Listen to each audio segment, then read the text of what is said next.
The Philippines' long quest for a credible deterrent capability has taken a dramatic turn in recent years, and the potential acquisition of the high-mobility artillery rocket system represents both an opportunity and a challenge for Manila. For decades, the armed forces of the Philippines relied on light infantry and legacy equipment, a posture shaped largely by internal security operations rather than conventional defense. With the escalation of tensions in the South China Sea and the modernization of neighboring militaries, the Philippines has been forced to rethink its priorities. HIMARS, with its precision strike capability and expeditionary flexibility, is now seen as a possible centerpiece of this strategic recalibration. At the heart of this discussion is Horizon 3, the latest phase of the AFP's modernization program spanning 2023 to 2028. HIMARS was listed as a priority acquisition alongside the Indian BrahMos missile system. Unlike BrahMos, which has already entered the Philippine arsenal under the Navy and Air Force, HIMARS remains in the proposal stage. Several competing systems, South Korea's K-239 Chunmoo and Israel's Pulse, are also under consideration, offering comparable capabilities at potentially lower cost. For a country facing tight budgetary realities, these alternatives complicate the picture. Yet, HIMARS retains strong symbolic and strategic value. It is battle-tested, integrated within U.S. alliance networks, and designed for rapid deployment across archipelagic terrain. What has set the HIMARS conversation apart in Manila is not just the intent to acquire, but the manner in which the system has already been introduced in practice. During the Balikatan 2024 exercises, U.S. Army units demonstrated the rapid deployment of HIMARS across the Philippine archipelago. Launchers were transported by C-130 aircraft, offloaded via landing craft, and moved swiftly to firing positions on both Palawan and Luzon. This was more than theater. It was proof of concept for expeditionary advanced base operations, a doctrine closely tied to U.S. Marine Corps efforts to counter Chinese expansion. The demonstration underscored how HIMARS could transform the AFP from a reactive force into one capable of shaping the battle space. The momentum carried into Balikatan 2025, where U.S. forces again showcased HIMARS' adaptability, this time incorporating the precision strike missile. With a range approaching 500 kilometers, PRSM represents a leap from HIMARS' traditional GMLRS rockets, enabling strikes against mobile maritime targets and fixed installations deep inside contested waters.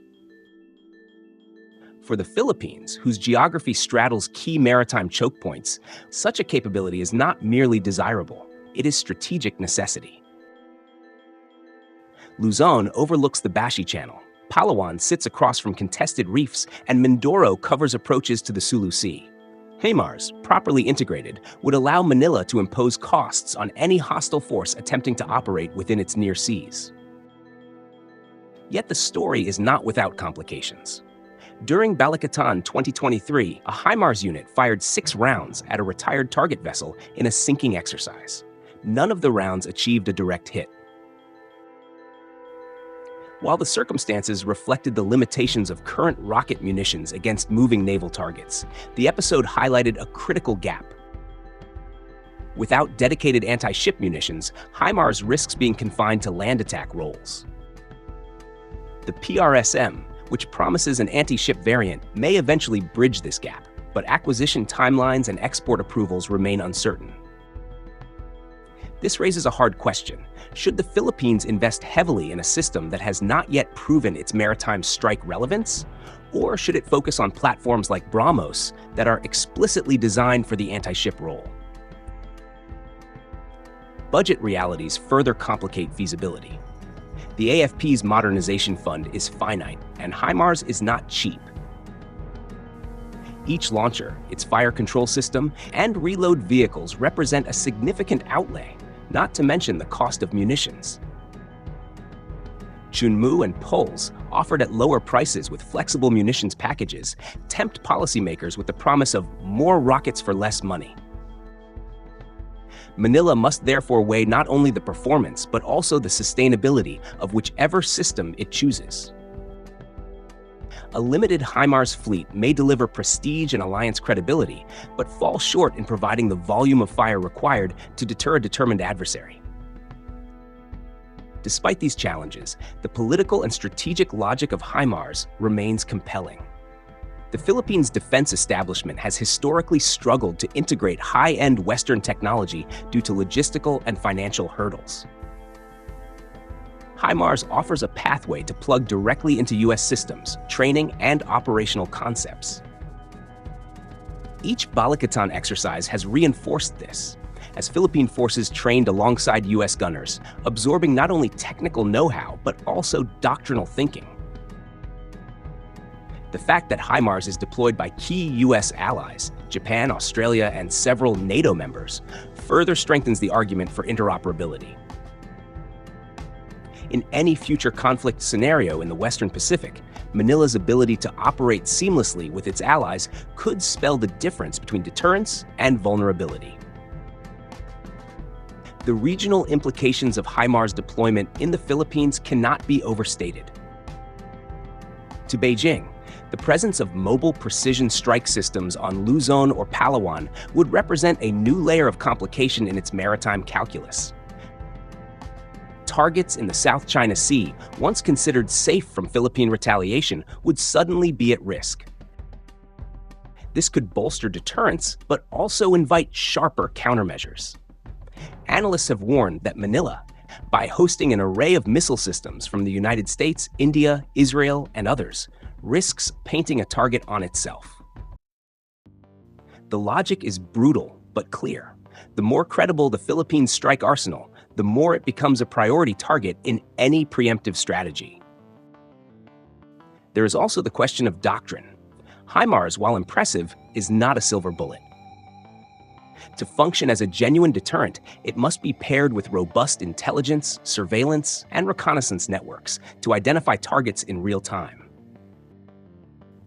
The sensor-to-shooter chain, demonstrated in June 2025 at Fort Magsaysay, was an encouraging step, showcasing how U.S. and Philippine forces could integrate battlefield awareness with precision fires.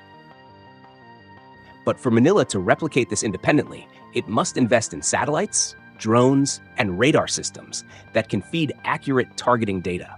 Without this, HIMARS risks becoming a blunt tool, capable of firing but blind to where it should strike.